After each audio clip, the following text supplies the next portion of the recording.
What's going on, guys? Nick Lestegor here. Brandon Delakii. Exit 12 Brewery. In the house. Ooh, you got me on that one. Usually we split it up, so... Okay, I see what we're doing. I really meant to split it up, but what are you going to do? New year, new us. New year, new us is right. Happy New Year. Yeah. Merry Christmas. My dog is eating dinner. So you hear that in the background? But, you know, we're kind of on a time crunch with this beer review, so we're just going to do it. Yeah, absolutely. This is the mark of a professional. Cutting out the noise, the background noise, and just doing your job. So that's what we're going to do. Yeah. Bill Today, Belichick. Doing your job. We're on our Belichick. We just did a podcast, which was super fun. Plato's Gravity, it's called. Yes. Check it out. Please do. Try to put a link. Awesome guys. Awesome guys. In the comment section. It was a great time. Cheers to those guys. Today we're going to be reviewing a beer, a homebrew beer. Our homebrew beer. Craziness. Whoa, because we've been homebrewing. So, what we do. if you've been following us on social media, Twitter at Exit 12 Brewery, Instagram at Exit 12 Brewery, Facebook at Exit 12 Brewery. YouTube channel, you're already here. Very true. We brewed an Anisette Cookie Belgian Dark Strong. Not necessarily our wheelhouse. We live in New England, IPA country. New England IPA country. But this beer we brewed is our first time doing a Belgian Dark Strong, and we're really pumped about it. We got Viking cookie malt, which we hope adds some awesome aspects to it. We added Anise Star, which is going to give kind of a black licorice. What else do we add? We added our two-row. We got Great Western two-row, a little carafoam, little chocolate malt, Little vanilla bean. Kaboom. Yes, sir. That was in secondary. So the aspect, if you're not sure what an Anisette cookie is, I suggest that you Google it. It's an Italian cookie that Brandon can speak to. Yeah, so, you know, a lot of times you'll have those Italian cookies that, at least my family did, during the holiday season. And those little Anisette cookies, they're a little round cookie. You got a little frosting on top, little sprinkles on there. So, yeah, it's a cookie that I love. I grew up, you know, eating, and it reminds me of the holidays. And this was something we brewed for Christmas. Which we didn't have on Christmas. But you could have it at any holiday. Yeah, it's, you know, it's kind of like a winter warmer in a way. Sure. You know, it's going to be something to warm your body and soul during the colder months, specifically maybe during a snowstorm or during a time period where it's extremely cold, below zero. You know, this is a great beer to do that. You huddle up next to the fire, throw on Netflix, and have a good time. But if you're in Florida, it still gets cold there, especially for you. Blood's thinner. You can have it too. I'm not. California, they can have it. That's my guy, marketing. So if you can see this beer, it's, you know, copper, orange-ish, reddish. Amazing look, I think, in terms of the style. Yeah, we wanted, definitely a darker brown. Wanted to keep it, you know, brown, not black, so you can see, you know, that it's not completely dark. With the reddish tint. I mean, it's got a really nice reddish to it. Tint. I think copper's a great way to kind of put it. I think it's perfect. Very dark. It's really, it's, as you can see, it's kind of coating the glass pretty well. 8.5% is what it finished at. About 25 IBUs. You know, you don't want this beer to be overly bitter. The main act of the beer is the malt bill. Yeah. You know, so we added Brandon's suggestion, the D45 candy syrup. Yeah, I've been researching a blonde ale that I want to do probably springtime. So I definitely wanted to start using candy syrups. I'm kind of interested in you know, the flavors they can bring. I hear they can crisp up your beer pretty good too. So I definitely was interested into it, and then when I heard that we're doing a Belgian anything, I was like, let's throw some candy syrup in there. Yeah, for sure. It's well carbonated. We bottled with the Blickman beer gun yesterday. Shout out. So this is still fairly fresh in terms of, bottling. It's been in the keg for probably about 2 weeks, so again, fairly fresh. But this is a beer, we have bottles of it now. I'm probably going to set some bottles aside for next year because it's 8.5%, and I'd love to see how this thing changes over time. Yeah. But here's the beer. Let's try it out. Cheers. Salute. You didn't say let's get a snifferoo or a man. Snifferooski or a sniffer, whatever you like to say. Come on, wow. Right now, on the spot. 3, 2, 1. Sniff mama. Let's do it.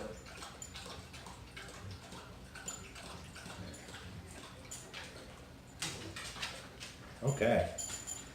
So off the bat, I am getting a little of that cookie, that Viking cookie malt. It definitely comes out like a cookie or a biscuit or bready. What are those things? Biscottis? Ooh, a little biscotti in there. It does come off a little like a biscotti. That's a descriptor right there. Fancy. I'm also getting obviously the sweetness from the malt bill, and a little bit of the heat from the alcohol content. I think at 8.5%, I think it would be a little difficult to kind of get that alcohol hit. But it of the beer. Sorry.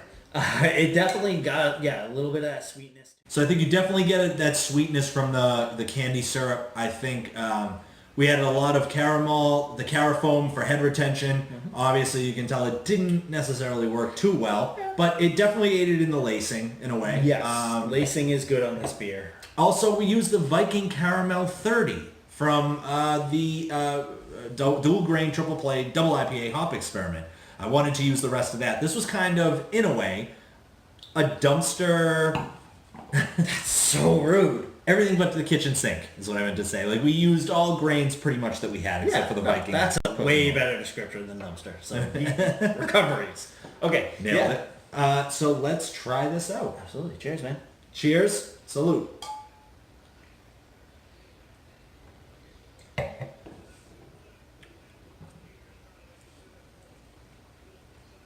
Yeah, so I think you definitely get that cookie malt up front. Yeah. The breadiness comes through on the tongue as well as it does on the nose.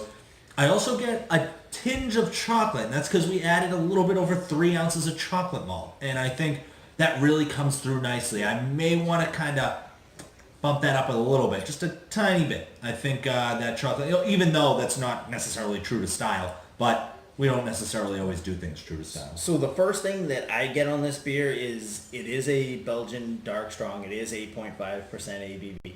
But it's a subtle 8.5% ABV. It doesn't hit you with the booziness. You know what I mean? It's something you can sip over a fire, during the holidays or after the holidays or whenever you want to do it. But it definitely is something that is less, there isn't that booze backbone to it, which is something that we really didn't want. A lot of our beers, we want to hide that. We like high ABV beers. We do not want it to be overly boozy tasting. Yeah, and I think the first time we had it, it was fresh, on draft, and that was the idea, the aspect behind these beers is supposed to be like a sipper. This isn't anything that you can pound. So when we had it fresh, it was definitely a sipper. You definitely got that alcoholic end hit. With this beer, I don't get it. In the bottle, again, just over 24 hours, but another week in the keg, I think, has done it some good. I think it's really in the sweet spot of that sweet, malty, got that awesome chocolate hit to it, the Viking pale cookie. I may want to bump that up a tiny bit as well because I like the bready aspect. Yeah. And I think the only downfall, I think, with this beer, I think it does taste like an Anisette Cookie. I think you get the vanilla on the back end because we hit it, the vanilla in the secondary. So I think the vanilla on the back end, I think, is great. And you got that black licorice on the front. So it kind of really melds pretty well. It's the first time we've used Star Anise, and I was pleasantly surprised. I was worried it may take over all flavors and you'd get this like really strong licorice flavor. But you get that nice combination of the licorice with the vanilla bean. And the malt bill. With the malt bill. And the cookie. And like I said, it tastes a little like the biscotti as well. So I feel like everything is playing nicely off each other. So cheers to us for a decent grist for a beer. Very true. I mean, cheers to us. Pat each other on the back, pat myself all day, man. So I think this beer is definitely going to be great for the colder months, which is again, which was our goal. I didn't expect it to be this drinkable. It is supposed to be a sipper. The clarity of it, I think, is pretty good as well. You know, I think we used Irish moss. We didn't cold crash, which I think was different than what we've been doing lately with some of our beers. But definitely, if anything I could improve, it would be the mouthfeel. I think the mouthfeel should be a little bit more coating, which maybe you add some flaked oats. Again, not necessarily true to style. Neither is the base grain. We use Great Western 2-row. Yeah. Usually there's a Belgian Pilsner that people use for this style. Yeah. But again, we used what we had in stock and kind of ran with it. The yeast was the darkness? No, it was the gnome. Imperial yeast, phenomenal. Use it whenever we can. I really, when I thought of going into Belgians, you know, I did want to try this gnome because I do have a Belgian blonde I want to try that has this gnome, and Imperial yeast is just, for our money, is the best yeast you can get. And to that point, I think the gnome in its description kind of plays off bready characteristics very well and sweetness. So I think that's exactly what we want. And I think we nailed it for the most part. Obviously some tweaks to make if we want to brew it again for next year, but overall, I think it's a very solid beer. I think it's something that we're going to go through fairly quickly. It's fairly dangerous. Yeah. But overall, I'm very happy. Me as well. Yeah, so we didn't get to do kind of a holiday video, so we wanted to say one more time, Happy New Year to everyone. Thank you guys so much for watching. We started this brew tubing thing just 3 months ago, so we'll have a better year in review next year. I think to do a year in review now would be kind of disingenuous, not only for the time, but also because we just started brew tubing. So we'll have some awesome things along this year. We're going to be kind of video vlogging, from here on out. Yep. Happy brew year. What? Whoa. Trademark it. Sure, somebody Blam. already has it trademarked, but if you don't, coming for that. Brandon's coming for you. He's on your heels.